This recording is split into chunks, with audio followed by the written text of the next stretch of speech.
When you walk with wise men, you will become wise. Take a look at your friends. That's what you're going to be like in a few years.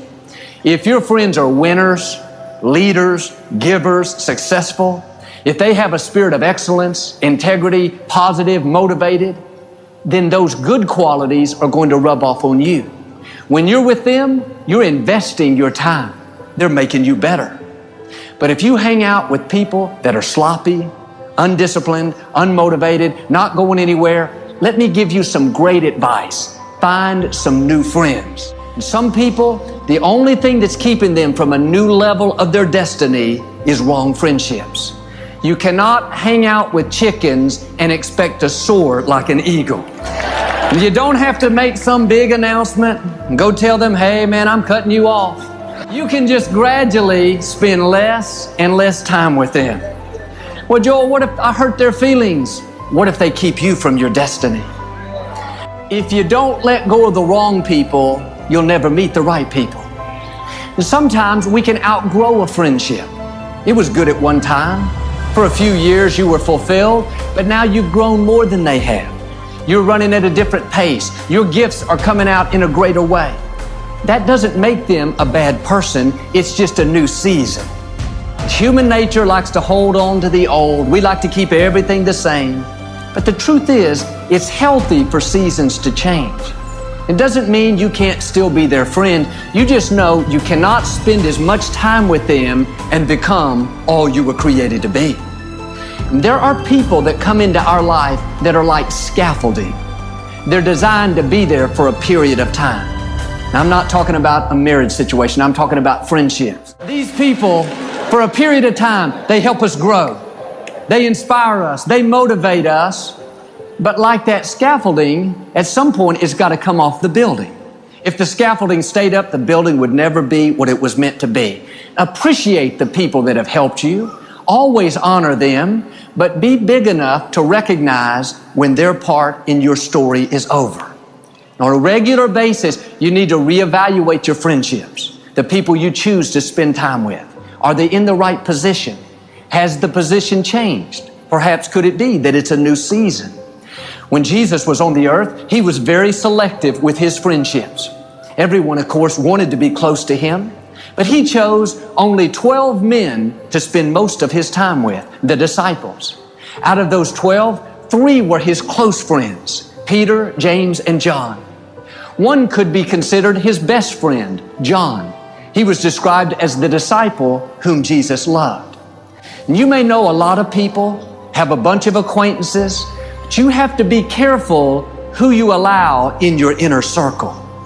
You can't have 20 best friends. The higher you go, the more successful you are, the tighter your circle needs to become. And you may have 20 people you call friends, and that's great. But the 2 or 3 you choose to be close to you, you need to make sure they are 100% for you. They believe in you. They stick up for you. They're with you through thick and thin. It could be that you're not seeing God's best because your team is weak. You're investing valuable time in people that were never supposed to be a part of your inner circle. You have to evaluate your friendships. Get the right people in the right positions. If your team is weak, you're going to be weak. You cannot afford to have people in your inner circle saying, do you really think you're going to get well? My grandmother died of that same thing. Do you really think you're going to get out of debt? Business is so slow. No, you need people that are joined in spirit with you. People that will say, hey, if you're bold enough to believe it, count on me. I'm bold enough to agree with you. If you believe you can break that addiction, then I'm not going to tell you 10 reasons why you can't. My report is you are well able. If you believe you can get your degree, you can start that business, you can see your marriage restored, then count on me. I'm on board. I'm all for you. You need people that will join faith with you and not try to talk you out of it. And Jesus got to the home and everyone was so distraught. You can imagine the crying, weeping, sorrowing. Jesus looked at them and said, don't be upset. She's not dead. She's only asleep. Their sorrow turned to mocking, ridiculing, making fun. What do you mean she's not dead? Of course she's dead. What Jesus did next is very significant. It's a key to living in victory. Verse 40 says, they mocked and jeered at him, but Jesus put them out. Notice the Son of God asked them to leave. He showed them the door. Jesus knew the importance of having people around him that understood his destiny. His attitude was, hey, I don't need your doubt. I don't need you telling me what I can't do. I'm going to surround myself with believers, with people of faith, with people that understand my assignment.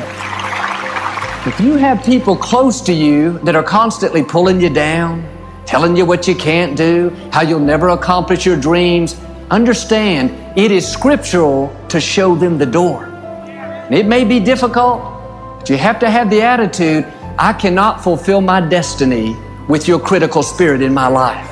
I can't become who I was created to be with you dragging me down. I love you, but I can't allow you in my inner circle. I'm going to love you from a distance. This is what Jesus did.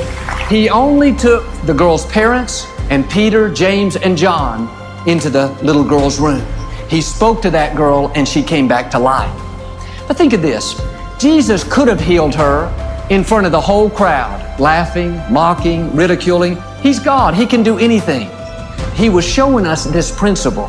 Who you have in your inner circle is extremely important.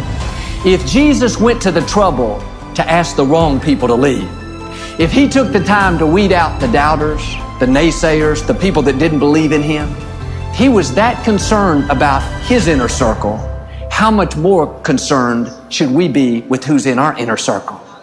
You need to pay attention to who's on your team. Who's speaking into your life? Who are you giving your time and attention to? More practical, who are you eating lunch with every day at the office? Who are you talking to on the phone so much? Are they building you up or tearing you down? Are they pushing you toward your destiny or are they telling you what you can't do? Are they modeling excellence, integrity, character, godliness? Or are they lazy, sloppy, undisciplined? No, you have a responsibility to redeem your time. Don't waste it with people that don't sharpen you. If you don't politely show them the door, that can keep you from your destiny. And sometimes we know a person's not good for us. We know they're dragging us down, but we think, if I let them go, I'm going to be lonely.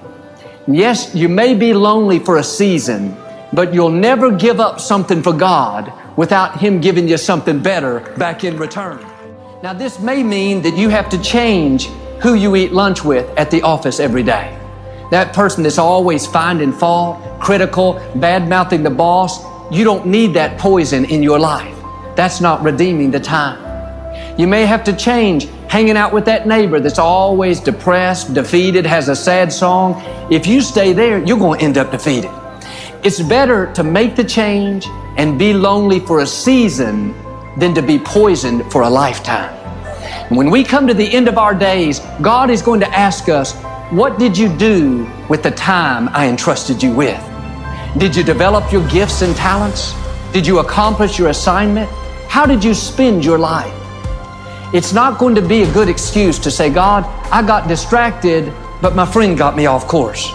God, I lived bitter, but somebody did me wrong. God, I was negative, but my company let me go. Well, I'm asking you to quit making excuses and start redeeming the time. Our life is like a mist. We're here for a moment, then we're gone.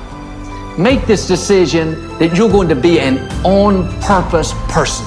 Set your goals and be disciplined to stick with it. Don't waste any more days. Prune off those relationships that are not adding to your life. Don't go to bed at night with any kind of defeat, bitterness, negativity still in your mind. This day is a gift. Make sure you're investing your time and not wasting it. If you do this, I believe and declare the seeds of greatness on the inside are going to take root and begin to flourish. You will rise higher, overcome every obstacle, and become everything that God's created you to be.